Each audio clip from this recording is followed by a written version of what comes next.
All right, let's do this. Welcome, first-time listeners and returners to the Sports Deli, where everyone deserves a seat at the table, especially our next incredible guest, who joins us today to talk about the intersection between race and sports, mental health, leadership, equality, social injustice, and white privilege. So grab your favorite deli sandwich or bagel and your favorite beverage, and let's do this together in the Sports Deli. We're so honored on this 26th day of Mental Health Awareness Month to be joined by broadcaster, journalist, academic director, team executive, and agent, not to mention father and husband, Andrew Brandt. He played competitive tennis and basketball growing up, and he was usually the only white guy that would be selected, not to mention the last one picked, on the team when he would play street ball in Washington, D.C. He loved the Redskin games and went to them with his dad growing up. He grew up with Julia Scarlett Elizabeth Louise Dreyfus, who was best known for her role on Seinfeld as Elaine. He graduated from Stanford and later earned his law degree from Georgetown University. And he caught a break early on in his career, as you'll hear later, as a sports agent, where he went to work for the people that used to run the tennis tournaments he used to play in as a kid. He worked with Michael Jordan and alongside Patrick Ewing, but it was his forward thinking that allowed him to start working with NFL players while working for his mentor, none other than David Falk, Michael Jordan's agent at the time. In 1992, at age 28, he became the youngest general manager of the World League of American Football's Barcelona Dragons. He had a chance to go to work for Master P, but then in 1999, he decided that he wanted to be the Packers, yes, the Green Bay Packers, director of player finance, football operations, because they wanted an agent to be able to deal with other agents when signing and renegotiating players. But it was during his son's 10th birthday at Lambeau Field that he realized he didn't want to live this kind of life anymore because he felt like he was missing out on his kids' lives. He then moved to Philly and started nationalfootballpost.com. And for the last 9 years, he's been the executive director of the Jeffrey Morad Center for the Study of Sports Law and professor of practice at Villanova University. He then worked for ESPN and did ESPN Live while making many other appearances. And he's now considered one of the top sports media insiders in the industry, bringing credibility, intelligence, and experienced insight as ESPN's business and legal analyst. Brandt appears regularly on all platforms of ESPN, including Outside the Lines, SportsCenter, NFL Insiders, and NFL Live, and as well as multiple ESPN radio programs. Brandt provides unique perspectives on the league and player negotiations, policy questions, player finance, and other key business and legal aspects of sports. Brandt is also a weekly columnist on the business of football for Sports Illustrated's football-centric website, the mmqb.com, and makes periodic contributions to Sports Illustrated magazine. His columns have become a must-read for sports industry executives and fans alike. He was a hard ass early in his career and alienated and got over on a lot of other agents, but he paid the price for it later and regretted it. He has a podcast called The Business of Sports. I love listening to him on Clubhouse, in particular on Breakfast with Champions, where we've had a number of guests. He loves athleticgreens.com because he's a triathlete and he's got to stay in amazing shape. He believes in diversifying, being unique, never getting complacent, and continuing to grow. He has his Sunday 7, which he'll talk about later. You can find him on social media, which he loves, if it's used correctly. On Instagram at Andrew Brandt. Brandt is with a D in there. It's silent. Andrew Brandt, Brandt, and the number 2, at Andrew Brandt 2. And on Twitter, at Andrew Brandt. And on his website, andrew-brandt.com. Andrew, we can't thank you enough for joining us today here in the Sports Deli, where everyone deserves a seat at the table. Hello. What's up, counselor? Hey, Michael. How are you? Good. How are you? Thanks. That's funny. The Packers and the Broncos are on the NFL Network right now. They are. Yeah. It's hilarious. So we both have something in common. We both played basketball and tennis, which is really an odd combination if you think about it. In all of our years, you don't really see that combination. And so I know what it's taught me, but I'm curious, looking back on it, one sport is a privileged sport and one is sort of a universal sport. And I'm just wondering, looking back on it, what you've learned from each of those sports that has brought you to where you are today. Yeah, it's an interesting question. You're right. Growing up, I was a tennis player in Washington, D.C., and I was playing in tournaments. Never really a country club kid, but I always got into sort of playing local tournaments. I was a ball boy every summer for at that time, I think it was called the Sovereign Bank Tournament in Washington, D.C. So I got into it that way, kind of playing not so much on public courts, but it would be like courts of coaches, courts of people that were in competition. And then there's that dichotomy you talked about, because I lived in DC. We moved from right outside of DC, Chevy Chase, Maryland, to the city. And I would take my ball and go find a court. And even in a nice part of DC, in terms of, I don't know, it seemed to be a very diverse part of Washington, DC. When I got to the basketball courts, I was the only white kid. And it was always that situation. So I was kind of navigating between these two worlds growing up, where I would go to play basketball. Now I'm not talking about school. I would go to play basketball and I would always be the only white kid on the courts. Then I'd go to play tennis. And of course, it was probably all white kids at that point. Right. So yeah, I think it sort of taught me, and my father taught me a lot about this too, because my father worked in construction. And he was always moving between racially diverse worlds. Taught me to be able to handle that. And I think that really helped me in navigating my career in sports too. Man, that is fascinating. A short little white guy like me as well. It should be noted, right?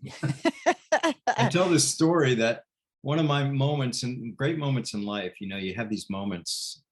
I got to that court one time and they were picking teams, right? So everyone was trying to avoid picking me.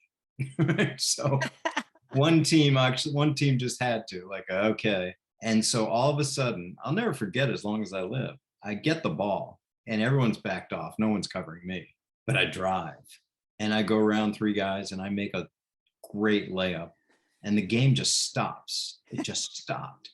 And then the three words I'll never forget, the leader of the team said, "Shorty can ride." And so I always think, when I'm down in the dumps, I'm like, Shorty can ride. Shorty can ride. It was a great moment. Shout A. Oh man, that is hilarious. Well, I'm from Detroit, so I can relate. I'm the Yeah. last white guy that ever played on my high school team in 1987. There has not been one since. Wow. Yeah. And it's confirmed by my Hall of Fame coach from Michigan, Howard Golding, who was also on the podcast. So yeah, interesting stuff. A lot of similarities there. So you go to Stanford, after your scholastic career. And I coached, should be noted, I coach some of the people know this, but I coached intercollegiate tennis for close to 20 years. So obviously I have a passion for it. It was different back then. We used to watch tennis sort of as a family. I don't know if you guys did that as well, but it was just fun to watch the majors together. And, I know for me, I developed a real keen eye. Yeah. And I really think it helped me as a college basketball coach later, analytically, really understand how to, deal with point construction and redirecting things and emotional intelligence. And so there was a lot for me that I learned playing tennis besides smashing my racket many times when I was younger. Me too. And I went out to Stanford. I was not good enough to play for Stanford, but to see that level, I never saw that level on East Coast tennis. Right. Where they're the best team in the country and they're playing against Cal and playing against SC and UCLA. And Amazing. like, wow. I mean, this is just another level of tennis. And I was lucky because I was the same age as the McEnroe brother that nobody knows, Mark McEnroe. Wow. John was older and Patrick was younger. Huh. And Mark played on the team, but he certainly wasn't the level of his brothers. But what was interesting for me is because I kind of played on this kind of JV practice team, and John would come back. John had played the 1 year, then he went on, but he would come back and see his brother and hit with him. So it was kind of cool. Wow, that's fascinating. I'd never heard that story. He's never even talked about him on the air, really. That's really incredible. Wow, fascinating stuff. So you go to Stanford. I imagine you had a good time there, and then you decide, after contemplating tennis, to go to Georgetown Law. And the question I have for you, and I've heard you, in a number of podcasts. I've heard you on Breakfast with Champions, and you're incredibly inspiring, and your journey is amazing. But what do you teach your law students now? After going through your journey, as a sort of as an advisor now at Villanova, so that they don't make some of the same mistakes that you made when you were in your younger years. That's a great question. I try to be a mentor in sort of what I do as much as what I say. And what I mean by that is obviously I'm there to teach them. I'm there to teach them sports law, teach them sports business, and be an advisor on their schooling and then their academics. But there's a handful of kids, and these are kids, they're 25, 24, 25 years old, second and third year law students, where, yeah, I wouldn't say the word close, but I do feel more of a responsibility to them. These are kids that have come to Villanova because of me. And that's a lot of responsibility, that the reason they're at that law school is because of me. They want to learn from under me. They want my tutelage. They want my mentorship. And what I constantly tell them is just, what someone at Stanford told me that I'll never forget is just allow for serendipity in your life and don't be so linear. And I know a lot of young people are like, I'm going to get this, especially law students. I'm going to work for this big firm. I'm going to make $200,000 coming out. I'm going to be a partner in 6 years and my life's set. And I'm like, don't think like that. And my experience is the best way for them to learn it. I never thought in a million years I would ever live in a place like Green Bay, Wisconsin, or Barcelona, Spain, or work for ESPN, or work for the Packers, the Eagles, Sports Illustrated. Just nothing like that sort of came to mind, but those things happened. And I allowed for it. I got myself, and I said, okay. One time I said, okay, I'm going to leave players and go to Barcelona, Spain. Like, you got to take a big jump, a leap to do that. Or I'm going to leave players and go to. Not only that, to do it at 28 years old. Yeah. And I just have always felt like, you've got to be, life is a meandering path. It's like I said, it's not linear. You got to be willing to be flexible and move around, and not only move around physically, but move around in your career and move around, see the tributaries that are open to you. And that's where you find opportunity. So I would imagine now you can identify, similar to how you had two people on your podcast recently, or people that are similar to you, where you were more of a cutthroat, kind of person in your early days, or you notice somebody who maybe is going down a similar path where you decided while you were in Green Bay, you had to finally step away, even though it's a dream job, on paper, because you were missing your son's birthday party.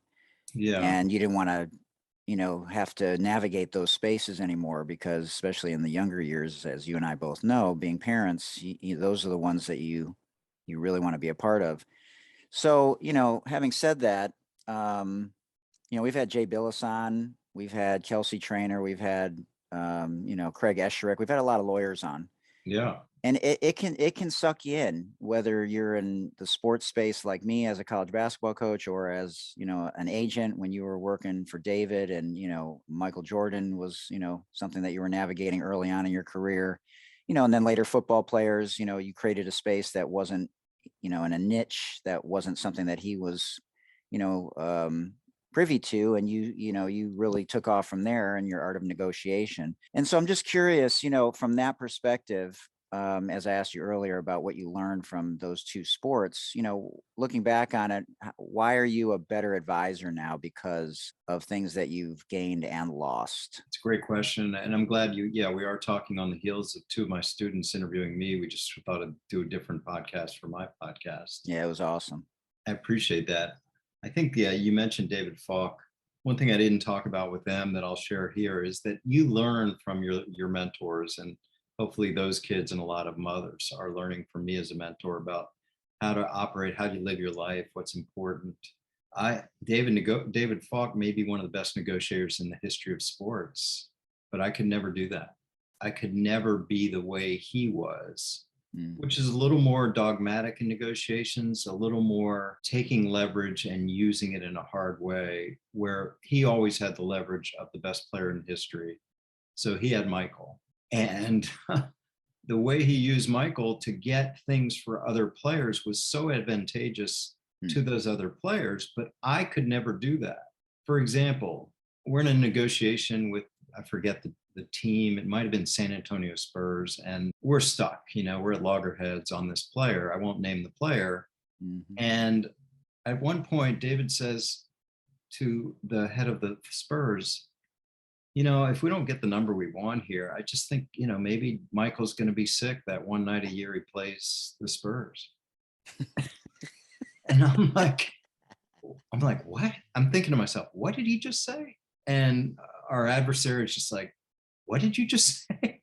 And he's fretting and everything. And we took a coffee break, I went out, was in the hallway with David. I'm like, did you really say that? He goes, yeah. He goes, would Michael really do that? He goes, no. I said, would Michael be sick for his one game a year in San Antonio? No, of course not. It's negotiating, it's leverage. And I'm sure enough, we got a great deal for that other player. Amazing.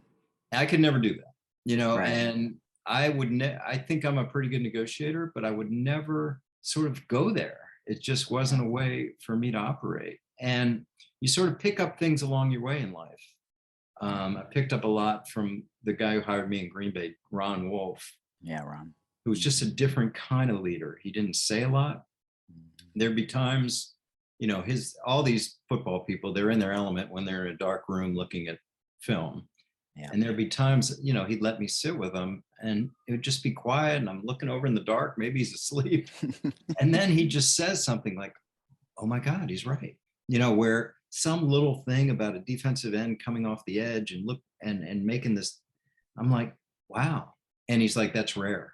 That guy would go really high in the draft. That's rare. And I'm like, yeah, like I would never see that, and it's just kind of looking at the nuances and the angles. And yeah, you pick up things from leaders along the way. Fascinating. So between your dad and David and Ron, your kids, your wife, Yeah. you really learned to trust your authentic self. It's a good way to put it. Yeah, I think it is. And I'll share that story again that I shared with my students where I'm riding around in Green Bay one day and my little boys, they were little at the time, now they're grown, we're in the back seat and there's car seats and I am stressed. I don't even know about what. Maybe it's one of Brett's retirements, but I am stressed. And my wife is like, what's so wrong? And I'm like, I don't know. And the cap and my legacy here. And she says, your legacy's in the back seat. Mm. That's your legacy. Mm. And it just those kind of comments just bring you back into where you should be. Yeah, man. Props to the wife, flowers to her. Yeah, that's awesome. Let me pivot, show a little bit of agility here as a defensive back. Yeah. Here in the Sports Deli. So I'm sure you've heard the news about Colin. I've been advocating for this, whether we had Jim Trotter on, Andre Rison, former Packer, Ryan Harris, a lot of people we've had from the NFL in here, and I've been hopeful. Obviously, he's going to go down in history in one way, but I was hoping that he would get this opportunity. And man, I got to tell you, if he makes the Raiders roster, I am absolutely getting a Raiders jersey with Kaepernick on the back of it. Sure. But what was your initial feeling about it when you found out that a white military individual was the one that advised him? And then what are your feelings now after 6 years later? Yeah, a lot to unpack here. And I noticed your shirt and your hat right away. I mean, I think he was probably one of the most, if not the most talked about player for like 4 or 5 years in the NFL without playing a single snap. Just think about that. When it happened, I was just I thought like a lawyer. I really did. I remember I'm like, so what is the policy? What is the policy? And then sure enough, Twitter, the NFL tweeted out this one line, like the NFL, I think the words were, recommends but does not require standing for the national anthem. So then I went into lawyer mode. I'm like, okay, he's good. Mm-hmm. There's no problem. And I looked up the NBA, they require. I looked up the NHL, they require. The NFL did not require. Right. So I didn't realize what it was going to become. I just said, okay, that's their policy. He should do it. I'm surprised no other players have, but fine.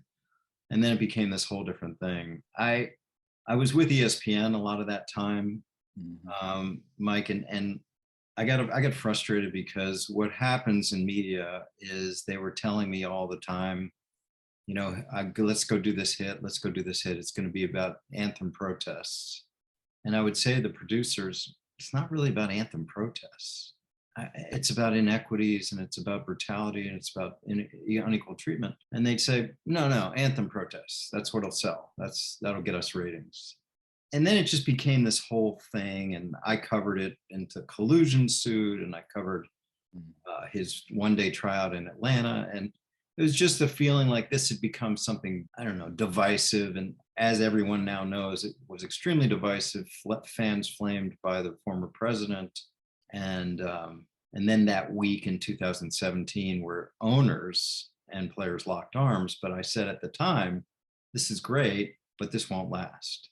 The owners are going to want to get back to business, get politics out of it. I was in Green Bay for a game up then, and I talked to Aaron, and Aaron was sympathetic to Kaepernick, and that was causing problems with the Wisconsin fan base at the time.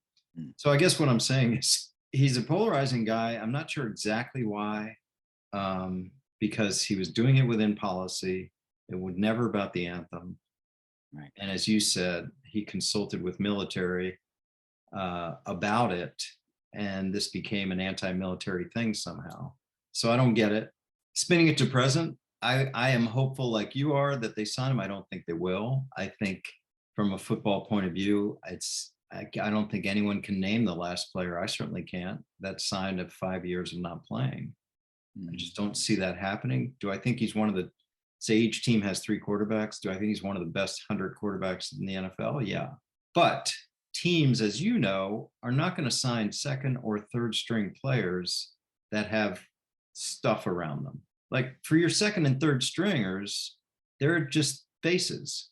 They should not be creating attention. And now maybe the Raiders are different and maybe they're going to buck the trend. But my experience with football is that it's fine if your stars get attention, but it's not fine if your non-stars do. Yeah, don't let him start having a bad quarter if he's the backup, because the crowd Yeah. is going to lose their mind. And so, to your point, that could be very problematic or interesting or historic.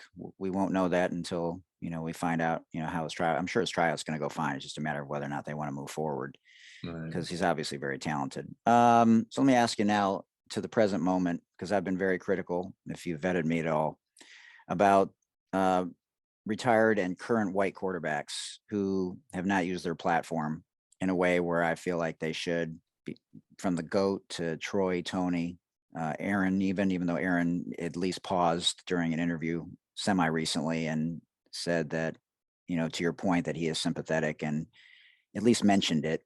Big Ben, Eli, Peyton, and none of them really have been public in terms of their support for Black Lives Matter. And I'm not talking about necessarily the initial group of Black Lives Matter, but just the fact that Black Lives Matter. And so it's frustrating to me that I can't for the life of me understand with their platform how collectively all of those guys have so many blind spots and don't do more than simply acknowledge the end racism on the back of the helmets and the back of the end zones. So do you have any comments about or frustrations or understanding of why they may I not be saying certainly, anything? Yeah. I understand when your frustrations.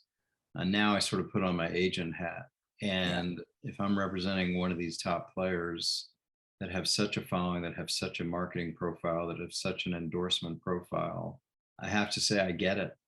They're going to continue to be safe. And safe is the word, that you're not going to upset your sponsors. You're not going to get into areas where it's going to be delicate in terms of whether you continue to have your platform or not. And this is what I think is going on. Whether they're empathetic or not, whether they believe that they should be more racially supportive or not, I just think they're thinking in terms of safety. Like, let's take a position that's safe. And you see this throughout social media. where athletes and entertainers take a position, maybe get supported on social media for doing so, but it's safe. It's safe. It's not getting into areas like you're talking about. It's like, yeah, when something happens to a George Floyd, everybody's up in arms, but those things fade. And then where are you later? Is anybody coming out and supporting Kaepernick right now as he's getting a tryout? That was Right. cool for a while, but now he's out of the news and he's not in favor, he's not in the same situation as he was. So I guess what I'm saying is I agree with you. I don't think that's going to change. It's not what it should be. Yeah, it's besides frustrating, it's just disappointing. It's sad. It's a humanity issue, and when people like Drew Brees have an opportunity, despite his conservative beliefs, to say something is wrong in Louisiana when a senator makes a comment about excluding African Americans as a part of the numbers after what he did, and he has an opportunity to have people see him in a different light, or Tom, whose brand would never be damaged, has a Yeah. chance to speak out, despite your political beliefs, and not putting that up on the shelf, so to speak, and just treating it as a humanity issue. I just can't for the life of me understand that, and I never will. Yeah, I mean, Tom Brady, first of all, when I think of Tom Brady, I think of 20 years under a mushroom cloud because I've talked about this. He's a different person these last 2 years than he was in New England. New England, he didn't talk. He didn't take stances. He wasn't on social media. He didn't do anything. And now he's overexposed. Now he's everywhere. But in all those situations, he's very vanilla in his comments. Yeah. The one thing about Aaron, and I'm obviously partial, you see my helmet there. Yeah. I just think Aaron's honest and open. I think there is so little of that right now with superstars. I look at Russell Wilson. Russell Wilson's fine, but everything he says is a cliche. Right. And everything Tom Brady has said usually is a cliche. And Eli Manning and Peyton Manning, although there are persons do come out on that ESPN thing they do. Yeah. But Aaron is honest, and it gets people upset. But he seems to be comfortable enough to say what he wants. To me, it's the most compelling NFL media there is. His 20 minutes every week with McAfee. Yeah. Because it's honest. I think that's what people want. They don't want cliches and PR speak. I appreciate the transparency. Let's get to the rapid fire, and then I'll maybe ask you a question if we have time about mental health. Who's your favorite player to watch when you were younger? I'm going to really show my age. A running back for the Washington Redskins named Larry Brown. Wow. He's the guy that I just idolized because he was tough and kind of sauntered back to the huddle, and then he just ran into people. Yeah, we had Doug Williams on the show also. I thought you were going to say Riggins. that was the next era, but I'm yes. Old. Yeah. Well, you're not old. And so now, who do you like to watch besides Aaron? On football? Yeah. Or in sport? Yeah, it could be any sport. I mean, tennis obviously was a big part of your upbringing. Yeah. I mean, yeah, could be any sport. Well, I'll bring in tennis because I've just had this love affair, and don't take that the wrong way, with Roger Federer. And I'm reading his book by Christopher Clarey, or the book by Clarey about him. Mm-hmm. On and off the court. On the court, obviously, his grace and his incredible beauty of the game, but off the court, just the nicest guy, and all of that is real. You talk to hundreds of people are saying it in the books, just the most normal guy you'd ever want to meet, having coffee in a cafe in Switzerland, just like everyone else. Yeah. So yeah, and in terms of the team sports, I really am into these basketball playoffs, and I watch a lot of it. And I think, again, this is a common answer. Yeah. But watching the Warriors is just beautiful basketball. There's sort of a Federer-esque element to them and Steph Curry. It's really beautiful to watch. Well, it's beautiful to watch, not just because he's transformational, but he's an amazing human. Yeah. And what he's done for starting golf programs at HBCs and doing his thesis on gender equity. And I mean, like, are you kidding me? Yeah. It's just like the layers to this guy, and just his game is, just everything. And he's doing it without Kevin Durant again. So that makes me quite happy that, everyone can see now that he's actually that kind of player, that he can carry a team. And the other thing about him, real quick, is, the movement around these games in terms of physical movement in the court, I think people don't appreciate what great condition that Steph Curry is in. He never Mm, stops moving.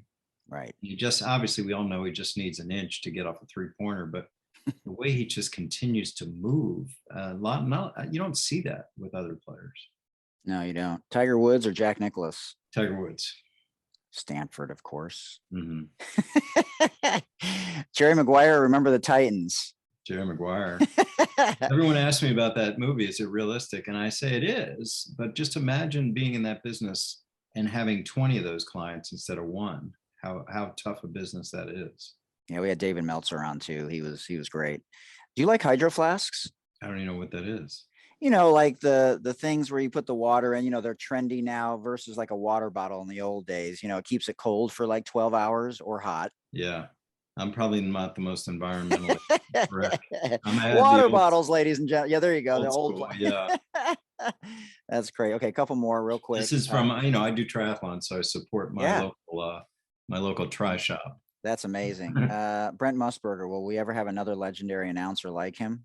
Oh, he's great. He when I was general manager of the Barcelona Dragons, he did our first game. Wow. We spent a weekend in Barcelona. I got to know him really well and loved him. He's iconic. Al Michaels is iconic. I don't know if, we're going to have that again. Yeah. Last question. Yeah. I mean, if it wasn't for Brent Musburger, honestly, growing up, I don't know if I'd love sports the same way. That's a good point. And he was just amazing. Yeah. He was synonymous with sports, along with some others. Okay. So 5 people at your dinner table, past or present, dead or alive, that you've never met before, because you've met a lot of amazing people. Who would be at your dinner table? It would be Federer. Mm-hmm. Absolutely. And I guess to just stay on that theme, would be Steph. Mm-hmm. So maybe we'll just leave those two for sports, Steph and Federer. It's interesting because we're doing this podcast. I listen to a lot of podcasts, and there's a couple guys that I just find fascinating whenever they release a podcast. One is a guy named Tim Ferriss. Just talks about, life and purpose and doing the right things. Mm-hmm. So I probably enjoy having him there. I'm trying to think of someone that whenever I hear talk, I say, wow, I wish I thought of that. That's certainly interesting. Well, a president or an actor or an artist. Yeah. I mean, I'm really into music. I grew up idolizing Stevie Wonder. Wow. So let's put him at the table. Yes. And I'm a jazz pianist too. Wow. And my favorite is Dave Brubeck. So let's put him there too. All right. One more. Any females at the table? We'll leave the last spot for a woman besides your wife. It's a great question. Everyone always tells me I should ask this question in the beginning so they have the podcast to think about it. Throw it at them at the end. It's a difficult question. I was going to say one of the Williams sisters, but I'm going to think a little bigger than that. Give me a minute. I'm going to think with a woman at the table. They didn't ask this question in Green Bay for your interview. Oh, it did. I love it. I'd like it to hear a woman that has a leadership role in sports, and this is the problem. It's taking me so long to think of one. Right, about Billie Jean King. Yeah, and I've met her. You've met her. Okay, gotcha. Right. Yes. But I guess we got a lot of amazing women in football: Jen Welter, Jennifer King, Colette Smith. Not necessarily to the magnitude that I think you're thinking about, but I think our rival in Green Bay, the Bears, were owned by the McCaskey family. Virginia McCaskey, she's seen it all, and that would be fascinating. Well, that would be an interesting dinner table. Yes, it would. Would you bring some wine or beer, or what would you bring to the table? Yeah, I'm a wine guy. Yeah, I don't profess to know a lot about it, but I enjoy it. Fascinating stuff. Do you want to leave everybody with anything about mental health or anything else that you're involved with? I'm going to put everything in there, obviously, where they can find you and listen to you more extensively and things like that. But any final parting words? Really, truly enjoyed it. It's been wonderful. Yeah, I think the mental health thing, and I just had a symposium at Villanova. We primarily talked about name, image, likeness, but we also talked a lot about mental health and had some sports psychologists. I had some people that deal with athletes having issues at all levels. I just think for young people dealing with mental health, we have to understand and do a better job understanding that our phones and social media we're the leader. Like, they don't lead us. And I know it's tough for young people to understand that. I tell it to my kids all the time, you control it. It doesn't control you. So like, people say to me, oh, Twitter's a cesspool. I'm like, no, it's not. Twitter's great. Because I'm so active on Twitter, and they say, well, it's a cesspool. I'm like, it's not a cesspool. You choose what you want to do. To me, it's a real-time accounting of the world. It's everything I need. The right people get me to the right information. And I know Instagram's a little different, and Facebook, because it's a little more visual and a little more comparative of what kind of life you're leading visually. But again, mental health, you have to be in control of it rather than let it control you. So if that means not looking at your apps as often, if that means cutting out any of the people that you would be sort of body comparing to or whatever it is, I would suggest people try that. They feel better about themselves. It just cut out it's like cutting out potato chips in your house. You just take away those temptations and you'll feel better about yourself. That's always been my thing. And I turn the notifications off. I don't have any notifications so that I can check them myself. Do you think, last question, do you think that professional sports and intercollegiate sports have the right things in place, tools, so that people have tools in their toolbox to navigate this mental health space in a way that you never had to when you were younger? Yeah, I never had to. And I think I can speak for my day job at Villanova. We have those resources in place. I speak to our 600 student athletes a couple times a year, and I see what resources they have. It's more at the pro level. It's funny because 25 years ago, I hired a sports psychologist, or a psychologist, not a sports psychologist. And she was around our team at the Packers, but by appointment only. And now she's been hired full time, of course, as every team does. But yeah, they're getting there. And it's just a recognition of what's going on out there. Well, it's great to keep the conversation going, and your evolution through all your chapters and your layers has been truly fascinating. I've been definitely following you for years, and more recently, and like I said, listening to you in Breakfast with Champions and listening to your most recent podcast. It's truly an honor to have had you join us today. Much love and the utmost respect, and continued success and good health to you and the family and the Villanova family. Thank you so much. And you asked about all the stuff I'm doing. I think people know about Twitter and the podcast and the column. Right.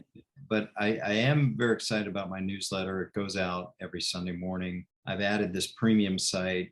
I'm not trying to make a ton of money, but I'm giving people even more if you want more of me. So every day I do videos about sort of the news of the day. And then I do a weekly meeting so people can touch and feel me. And it's a real way to sort of get more of me than you can get through my columns and podcasts. And so you can sign up for that at andrew-brandt.com, andrew-brandt.com/SBL, the Sports Business League. So yeah, I hope people join up with that. Yeah, check that out, everybody, along with his Sunday 7. That's amazing. And yeah, just to, be relatable is so important, and because it really helps people not only to pay it forward, but to let them know that they're not alone. Well said. Yeah, appreciate you. And we'll stay in touch. And I appreciate you joining me in this safe space. We are an anti-racist equality podcast, but we talk a lot about these intersections that I just think are so important, and to not shut up and dribble anymore. Exactly. Yeah. It was good stuff, Mike. I really appreciate it. And I'll tweet it out to my audience. All right. Sounds good. You and Sarah Spain have had the biggest Twitter following. It's amazing. You guys get 250,000. That's just mind blowing. I'm trying to get to 10,000 on TikTok, and I'm barely getting there because. Well, you had Billis. Billis probably has 1 million, Yeah, absolutely. He's phenomenal. So I love having the lawyers on. Thanks, counselor. Appreciate it. And have a great rest of the day. Same to you. Take care, Mike. All right. Thanks so much. There you have it, ladies and gentlemen. Andrew Brandt. Boy, what a fascinating career and life he has lived. And sometimes when you think you have it all, you realize you don't have much at all. And he pivoted, and he followed his compass and his inner voice, and went in a different direction. And now he's the happiest that he's ever been, and trying to make an even greater impact, in his later years. So thanks for joining us again today for this incredible interview with Andrew Brandt. Thanks for sharing space with us today. We truly hoped you enjoyed that amazing interview. Remember, everyone, Black Lives Matter. Stop the bullying. Stop the Asian hate. Contact your local and state politicians for any inequalities, for any individual or any group that's being marginalized. Also, everyone, we want to raise awareness for those individuals that are currently imprisoned for non-violent offenses, in particular those with long-term sentences that are disproportionate, in particular to those people in the Black and brown community. And I want to send a shout out to 40tons.co. 40 Tons is a socially conscious cannabis brand, and they're a social enterprise using the regulated cannabis industry to fight injustice, in particular for cannabis prisoners. So check them out again at 40, the number 4, the number 0, tons, plural, 40tons.co, because what they're doing in the cannabis space and being a socially conscious company is truly incredible, and they have my full support. And also wanted to remind all of you, if you're having a tough time, you can always call the Suicide Prevention Lifeline, and that number is 800-273-8255. That's 800-273-8255, and they are available 24/7, 365 days a year. You can also always check me out on Twitter, Instagram, and on TikTok at Mike Hootner. Thanks again to our amazing sponsors, Breaking Tea, Sport RX, PSK Collective, City Lokes, and Moolah Kicks, which you can see right here up on the screen. You can search them online at breakingtea.com, sportrx.com, pskcollective.com, moolahkicks.com, and citylokes.com. And if you'd like to support us at the Sports Deli, we'd love to have you either make a one-time donation or feel free to make a donation monthly, either 99 cents a month, $4.99 a month, or $9.99 a month. If you have questions about that, send me an email again to thesportsdeli@gmail.com, and I will send you the link on how you can do that. You can also find it at the bottom of every podcast on Spotify or Apple Podcasts. Link at the bottom to support the show. Please check out our website at thesportsdelipodcast.com. Make sure that we continue the conversations with regards to 3 strikes and you're out and mandatory minimums, especially people that are in jail for non-violent offenses. So those things need to change. And remember, gents and ladies, please remember to do your monthly self-breast examinations. And remember, guys, this afflicts about 1,500 men annually, with about a third of those resulting in death. So we want to make sure that we do our monthly self-breast examinations, both men and women. And guys, remember to do your self-testicular examinations every month as well. Until next time, remember, it takes a village. For Dr. J and Coach K, I'm Hootie Hoot. This has been a production of Hootie Hoot Productions. Thank you for joining us in the Sports Deli, where everyone deserves a seat at the table. Remember, it takes a village. Much love, everybody.